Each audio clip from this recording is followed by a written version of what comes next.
todos y a todas. Seguimos con la información de la legislación que está saliendo con ocasión del estado de alarma y ahora vamos a hablar de los arrendamientos, de las hipotecas y de los préstamos no hipotecarios de cualquier otro tipo, préstamos personales, préstamos para negocios, etcétera, etcétera. En relación al arrendamiento, lo primero que tenemos que decir es que la ley solo habla de arrendamiento de viviendas habituales, viviendas en las que el inquilino viva. No dice nada de los arrendamientos de locales o locales de negocio. No obstante, haremos alguna referencia de Rubiño Abogados. Se me ha olvidado presentarme, soy Juan José Rubiño, abogado de Rubiño Abogados. Bien, decíamos que respecto a los arrendamientos solamente habla de los arrendamientos de vivienda. ¿Qué dice la norma respecto al arrendamiento de vivienda? En primer lugar, establece una suspensión de todos los procedimientos de desahucio. Es decir, aquel inquilino que tenga contra sí una demanda de desahucio, si se encuentra en una situación de vulnerable, que ahora explicaremos qué significa situación vulnerable, puede comunicar al juzgado que no tiene alternativa habitacional, que no tiene otro lugar donde ir, él o su familia, que con él conviva, claro, y comunicarlo al juzgado y pedir que se suspenda el procedimiento. El procedimiento lo decidirá el juzgado, pero se puede suspender hasta por un plazo de 6 meses. Todo esto a contar desde mañana, 2 de abril de 2020, que es cuando se puede solicitar en los juzgados. Dice la norma también que los contratos que acaben en este periodo de estado de alarma, los contratos de arrendamiento, se pueden ver, si lo solicita así el inquilino, se pueden ver prorrogados forzosamente por un periodo máximo de 6 meses. Por un periodo máximo de 6 meses, a petición del inquilino. Y el arrendador no se puede oponer. Las condiciones que deben seguir vigentes en ese contrato de arrendamiento, esa prórroga, son las mismas que regían anteriormente. Por tanto, si el contrato de arrendamiento acabara la semana que viene, el inquilino podría pedir que se le prorrogara 1 mes más, 2 meses más, 3 meses más, hasta 6 meses más, siempre que estuviera en situación situación vulnerable. Y basta con que lo pida para que se le conceda. Establece la ley una definición de qué son situaciones vulnerables y las define como las personas que han entrado en un ERTE, es decir, una persona que está en desempleo por haber estado en un ERTE o que haya reducido su jornada por motivo de cuidados. Entendemos, no dice nada de esto al respecto, pero entendemos que se refiere a cuidados con ocasión del virus, del COVID-19. Y en caso de ser empresario que haya visto reducido sustancialmente sus ingresos, no alcanzando en cuanto a sus ingresos, tanto los desempleados por ERTE como los que han reducido su jornada por cuidados, como los empresarios o autónomos que han perdido sustancialmente sus ingresos, no deben alcanzar los ingresos familiares siguientes. Si es una familia normal y corriente, no deben superar los 1.645,80. 1.645,80 mensuales entre todos los miembros de la familia. Si en la familia hay algún hijo, a cargo de la unidad familiar, esta cuantía se incrementa en 54,86 por hijo. Es decir, si hay un hijo, estaríamos hablando, lo estoy calculando,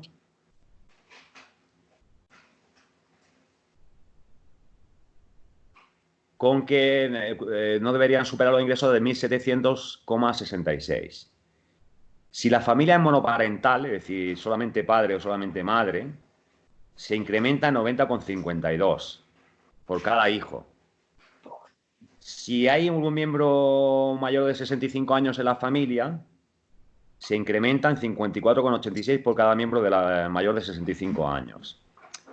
Si alguno de los miembros de la familia, no el inquilino, tiene discapacidad superior al 33%, es dependiente o tiene una enfermedad que le impida trabajar, los ingresos familiares no deben suponer más de 2.194,48.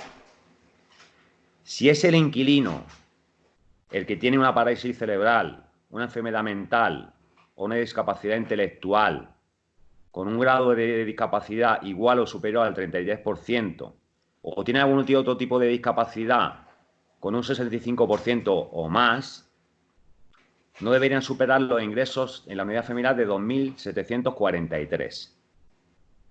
Además de este requisito, debe suponer que los gastos, o deben cumplir el requisito de que los gastos y suministros básicos son iguales o superiores al 35% de los ingresos que perciba el conjunto de la familia.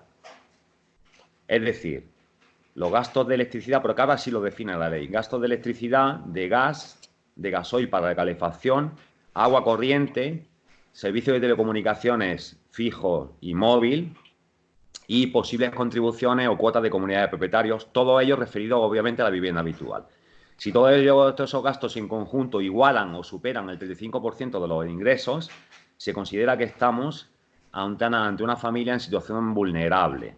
Y a estos es a quienes se les aplica lo que estamos explicando ahora. ¿Qué se entiende por unidad familiar? ¿Quiénes forman la unidad familiar? Obviamente, el inquilino o la inquilina, su cónyuge o su pareja de hecho debidamente constituida como tal, y los hijos, menores o mayores, eso no importa, que residan en la vivienda, obviamente, ya sean propios, adoptados o en acogimiento. Y los cónyuges o parejas de hecho debidamente constituidas como tal de estos hijos. Y tercer requisito, en ningún caso se concederá o se considerará que es una unidad familiar o una persona en situación vulnerable si cuentan con otra propiedad o con un derecho de uso de otra vivienda en España. Por lo tanto, otro requisito es que no se tenga esa propiedad o este derecho de uso. Establecido que ya hemos hecho que se entiende por situación vulnerable, dice la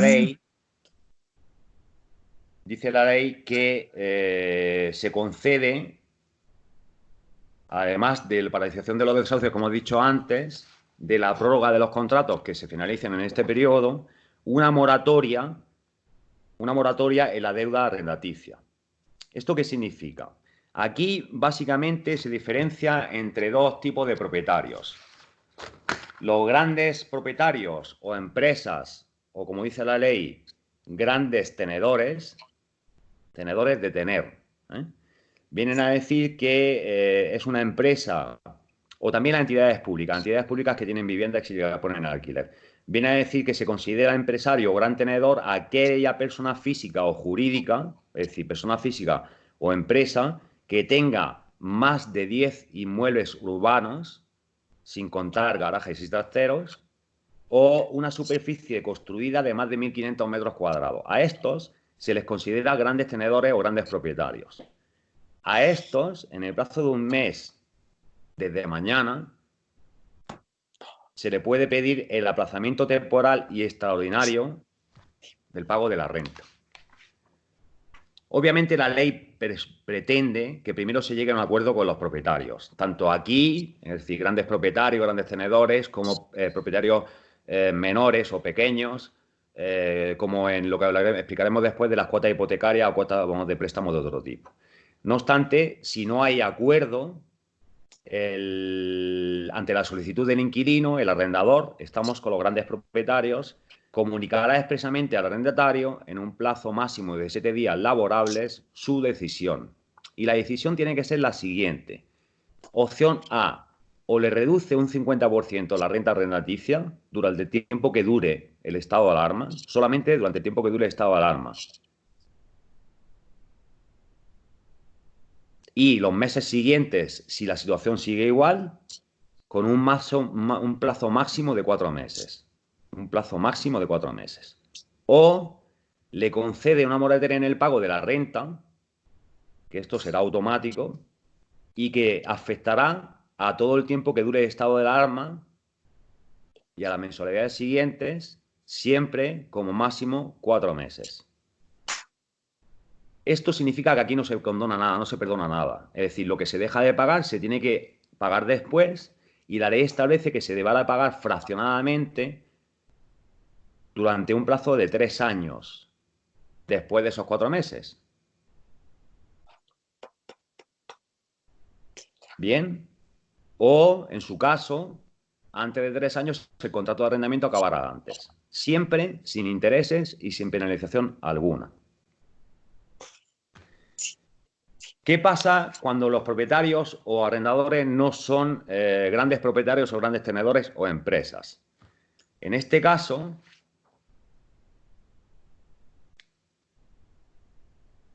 el inquilino, en el plazo de un mes también desde mañana, que es cuando entra en vigor la norma que ha salido publicada hoy, puede solicitar el aplazamiento o la condonación, que se le perdone la deuda total o parcialmente, si es que no ha habido acuerdo previo entre ellos. Es decir, si ha habido acuerdo, no está el acuerdo. Si no hay acuerdo, puede solicitar esto, como digo, y el arrendador tiene 7 días laborables para comunicar su decisión. O, es decir, si acepta lo que le está proponiendo el inquilino, o si le ofrece otras alternativas. Si el propietario arrendador no acepta nada,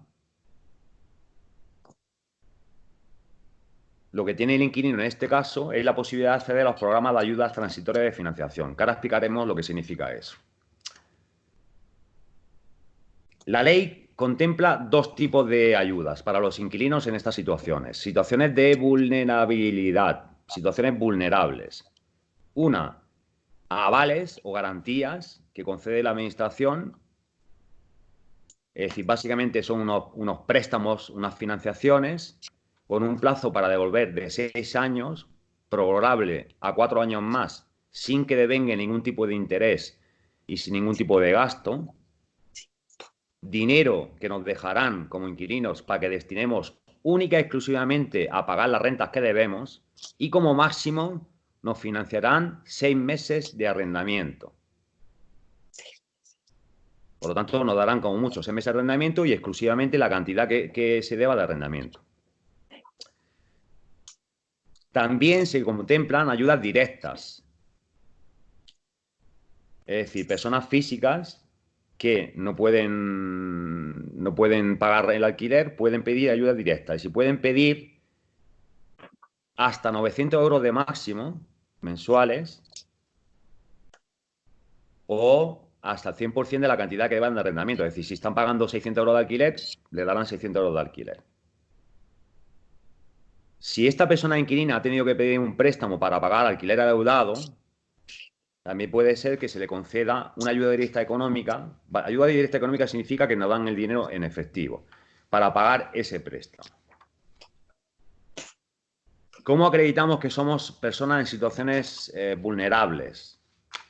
Básicamente a través de certificados, certificado de empadronamiento, libro de familia para acreditar cuál es la unidad familiar, notas simples de registro de la propiedad para acreditar que no tenemos ninguna propiedad, certificado de dependencia, certificados de incapacidad permanente, etcétera, etcétera. Y sobre todo nos harán firmar una declaración responsable en la que nosotros manifestamos que todo lo que decimos es cierto y que cumplimos los requisitos que establece la ley. ¿Esto por qué lo explico? Porque esa declaración responsable es la que de alguna manera legitima para que, si comprueban que hemos defraudado o que hemos mentido o que hemos pedido estas ayudas de forma torticera, nos veremos abocados a pagar los daños y perjuicios que se hayan podido producir y a restituir el beneficio que hayamos obtenido. Es decir, si nos han dado cantidades de cualquier tipo, las tenemos que restituir. Como decía, no dicen nada de los alquileres de los locales de negocio y obviamente yo siempre voy a aconsejar que se llegue a un acuerdo entre propietario e inquilino. En este caso, inquilino posiblemente empresario o autónomo. Como quiera que la ley no ha contemplado nada al respecto, estamos hablando de alquileres. Quiero traer a colación una figura jurídica que posiblemente sea difícil de aplicar. Viene del derecho romano y es lo que nosotros los juristas llamamos cláusula rebus sic stantibus. Sic stantibus. La repito. Cláusula rebus sic stantibus. Bien. Es una cláusula que rara vez se ha aplicado a los juzgados. Hay alguna sentencia del Tribunal Supremo. Es una figura jurídica que está en desuso, pero que es el momento, y hay muchos juristas coincidimos en ello, es el momento de quizás sacarla y ponerla encima de la mesa y pedir a los juzgados que la apliquen. es una figura jurídica difícil de explicar y yo la voy a resumir básicamente en dos líneas.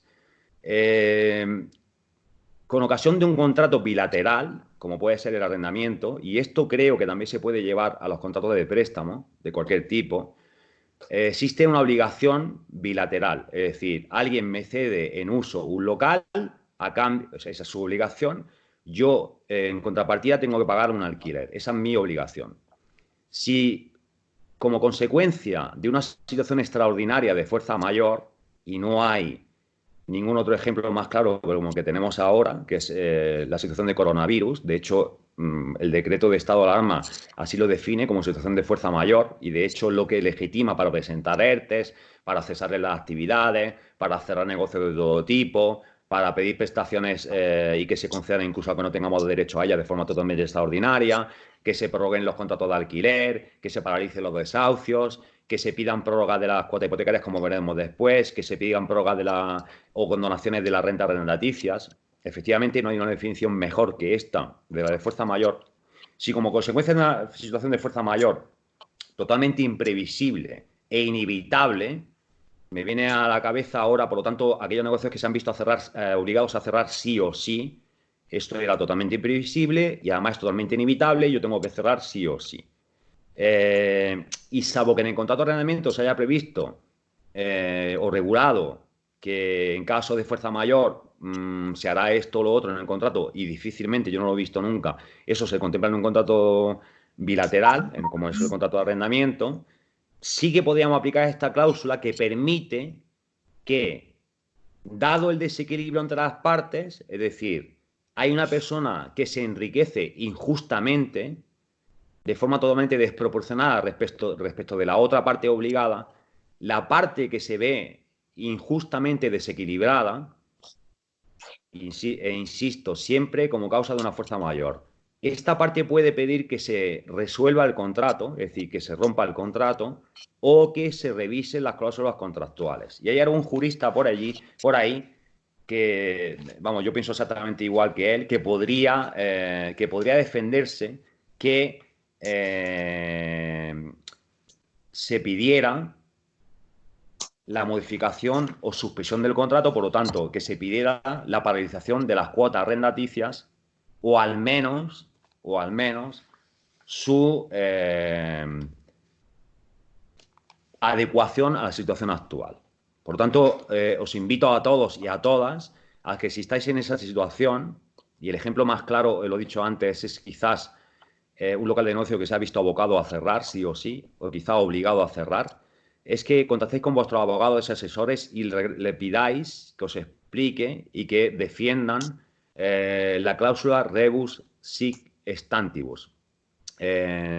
No es de fácil aplicación, los jueces son reacios, no se aplica automáticamente, hay que pedirla directamente o hay que pedirla en un juzgado y se tiene que determinar por sentencia. Por lo tanto, insisto, lo mejor es intentar llegar a un acuerdo con los propietarios y los propietarios con los inquilinos para evitar todo esto. Pero creo que es el momento extraordinario para poder aplicar una cláusula de este tipo que ya contemplaban en derecho romano y que no creo que se dé otra situación igual que esta para que esto sea aplicable. Explicado de los arrendamientos, pasaremos ahora, por lo tanto, a los préstamos hipotecarios. Y luego hablaremos de los otros tipos de préstamos que no sean hipotecarios. Bien. ¿Qué dice la ley que ha salido publicada hoy, que entra en vigor mañana? Respecto a los préstamos hipotecarios,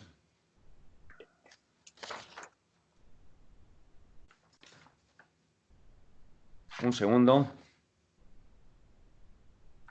viene a definir que aquellas personas que se encuentran en situación vulnerable, y viene a decir que son aquellas personas que cumplan los siguientes requisitos. Todos. Primero, que estemos en desempleo o, en caso de ser empresario o profesional, que suframos una pérdida sustancial de ingresos o de facturación de al menos un 40%, y que el conjunto de los ingresos de los miembros de la unidad familiar no supere en el mes anterior a la solicitud de la moratoria de la hipoteca los siguientes ingresos. En el caso de una familia normal, 1.645,80. En el caso de que hubiera algún hijo en la familia, se incrementará con 54,86 por hijo. Si la familia es monoparental, solo padre o solo madre, 90,52 por... sí, con 90 por 52. Si hubiera alguna persona mayor de 65 años, se incrementará por 54,86 por cada persona mayor. Si en la unidad familiar hubiera, y no hablo del deudor hipotecario, sino de cualquier miembro de la unidad familiar, algún discapacitado o discapacitada con grado superior al 33% o dependiente o con una enfermedad que le incapacite para trabajar, estaríamos hablando en este caso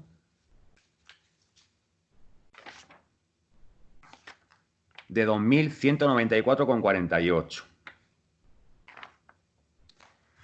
Y si el deudor hipotecario tuviera parálisis cerebral o enfermedad mental o discapacidad intelectual con un grado de discapacidad igual o superior al 33%, o cualquier otro tipo de discapacidad física o sensorial con un grado igual o superior al 65%, el límite estaría en 2.743 euros al mes. Otro requisito es que el total de las cuotas hipotecarias de los bienes inmuebles, más los gastos y suministros básicos, y os recuerdo que los suministros básicos ahora bien definidos como electricidad, gas, gasoil para calefacción, agua corriente, servicio de telecomunicación fija y móvil y contribuciones o cuotas de la comunidad de propietarios, deben ser iguales o superiores al 35% de los ingresos de la unidad familiar. ¿Y qué es la unidad familiar? Una vez más, también se define aquí como la compuesta por el deudor hipotecario, su cónyuge o pareja de hecho debidamente constituida como tal, los hijos, y da igual la edad que tengan, mayores o menores, que residan en la vivienda, ya sean hijos propios, adoptados o en acogimiento, y los cónyuges o pareja de hecho debidamente constituidas como tal de estos hijos. Y todo ello obviamente tienen que residir en la vivienda. Todo esto se acredita, hemos dicho, lo voy a repetir aquí, con los certificados de que estoy en desempleo, certificados de la agencia tributaria, de cuáles son mis ingresos, libro de familia, certificado de empadronamiento, declaración de discapacidad, notas simples para acreditar que no tengo ni ninguna propiedad, escritura de compra-venta, etcétera, etcétera.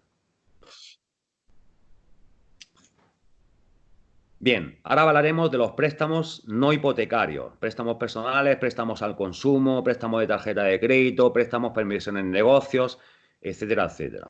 También partimos de situaciones de vulnerables o de deudores en situación vulnerable junto a su familia.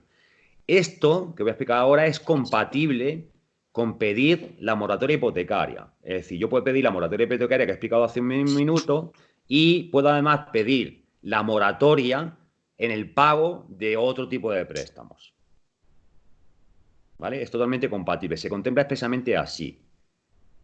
Bien, se pueden pedir ambas simultáneamente.